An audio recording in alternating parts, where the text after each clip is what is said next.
హరి ఓం. తేదీ 14/9/24 శనివారము. శ్రీకృష్ణ పరబ్రహ్మణే నమ.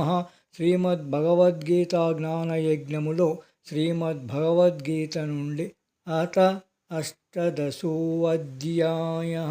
మోక్ష సన్యాసయోగ. ఈ అధ్యాయము నుండి 22వ శ్లోకము.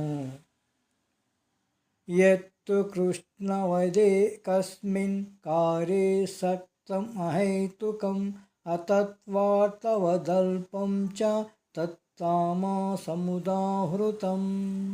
వివరణ: సంపూర్ణ సృష్టి అంతా ఈ భిన్న భిన్న భాగములే అన్న విషయములో పూర్తిగా మనిషిని తనమునకలైపోయేట్టు చేసి తర్కబద్ధముగా లేకుండా మరియు సత్యదూరముగా ఉండే జ్ఞానము తామసిక జ్ఞానమని చెప్పబడుతుంది. గోపాలకృష్ణ భగవానికి జై.